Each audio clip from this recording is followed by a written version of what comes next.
Howdy folks, and welcome to Whiteboard Friday, the unofficial version. Today I'm going to talk about Rand Fishkin's new book, Lost and Founder. I thought that it was an appropriate tribute to do a Whiteboard Friday. Just seemed like kind of a cool way to say, good job. Pretty much, this is not a highly technical SEO book. This is just a book about entrepreneurship and the pitfalls that go, that may happen along the way. And thankfully, Rand has faced a fair amount of those pitfalls and has been generous enough to share them with us through some of his stories in the hopes of sparing us some of those same mistakes, even though, it can develop character, maybe easier to skip a few of them. Anyways, I discovered Rand's Whiteboard Fridays because I was really struggling to understand some of the SEO, search engine optimization. You really did help me kind of make it accessible and make it something that any common person could approach and be able to improve their website. Part of this journey for me has been that I run a little sign company here called BioSigns in San Diego. But what dawned on me a little bit into the research of the SEO field was that it didn't matter how good of a sign I might make if nobody knew I existed. What I thought I would do is I would just kind of skim through the top 5 takeaways. One of the things I immediately identified with, I believe it's chapter 5, was the founder's baggage that we bring along with ourselves. I mean, it makes perfect sense, of course.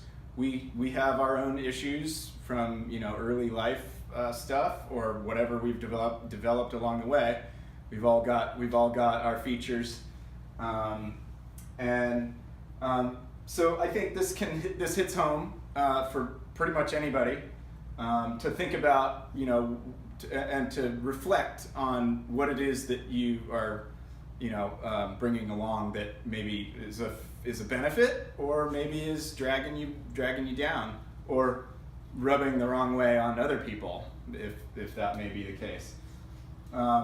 And the other thing I thought, it's a universal subject. We could all probably stand to improve on. The next big takeaway that I thought was critical was the growth hacks or marketing flywheels that he discusses, with the growth hacks being sort of a temporary boost, and the marketing flywheels, getting momentum and really gaining traction in whatever market sector you may be working in. And they both can be used to great effect. I think he points out a interesting kind of perspective that growth hacks are temporary or short term, and really the best way to go about it, or one of the better ways to go about it, is to think about the long term. And while you could use some of those growth hacks to temporarily create buzz or get a product off the ground, the real momentum you want is for that flywheel to create or retain customers, and hopefully influencers in that sector will promote it, and you can sort of see how that momentum would spur itself eventually, or ideally.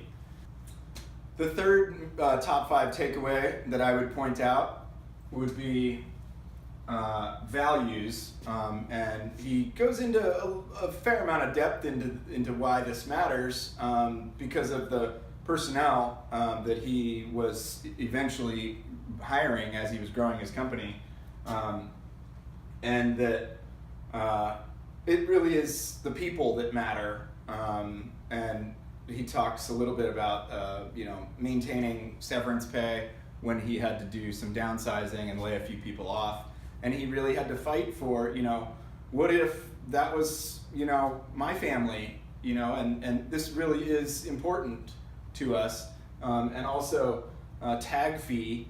He discusses sort of the core principles that they developed up at Moz in Seattle, and that those principles really did matter in your interactions with your other colleagues, and with respecting customers, and just generally good principles to live by.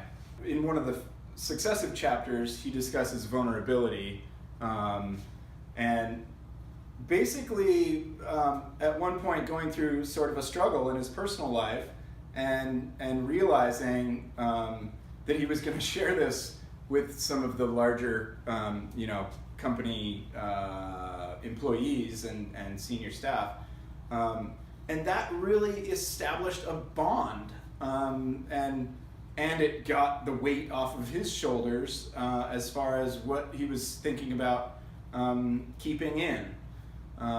Which brings me to something I didn't put on here, which is transparency. As it turns out, is a pretty important principle of its own.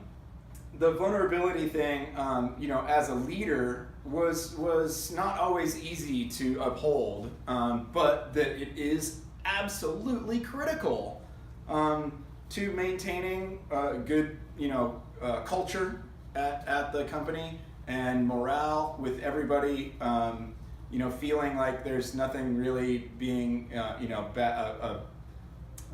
closed door kind of deals that are happening with different employees and stuff like that, as well as with the financing or the finances of the overall company. If people know that there's, it's a struggle, then, it might be difficult, but it's probably good that people know. And that understanding can be a shared bond. In his case, it was a health issue with his wife, Geraldine. So glad that you're well.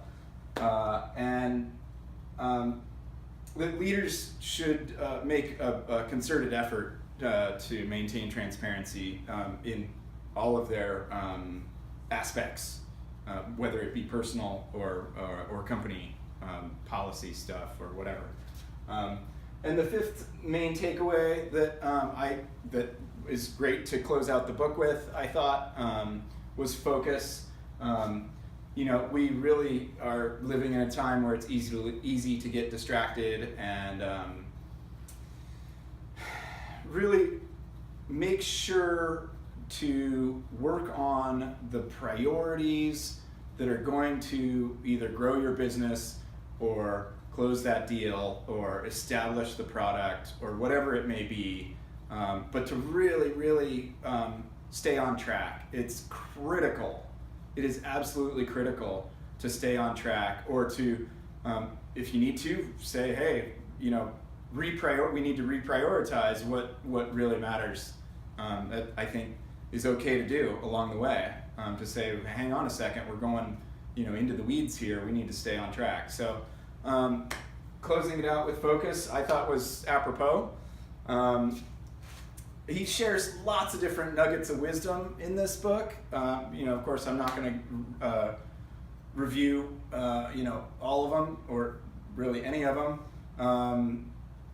But it's a fantastic book overall. It feels like a casual conversation with a friend that is sharing their experience and what they would avoid or what they would stand by and do all over again. He includes a couple of funny little bits and funny little commentary, which is always nice to have sort of some levity. But he really comes across as authentic, and I think is dispelling a bunch of myths about sort of the Silicon Valley culture of being a tech entrepreneur, and demystifying a bunch of that stuff and letting some of that crap go. he's really a giver, not a taker. Is what I glean from that, and from the book. So yeah. Anyways, thanks so much to you, Rand. You've been a phenomenal sort of mentor to me as a small business owner. Well, that does it for us here at Biosigns in San Diego. I'm Andy Scrimger, and hope you have a great day. If you get a chance to read the book, I think it's fantastic. Have a great day. Cheers.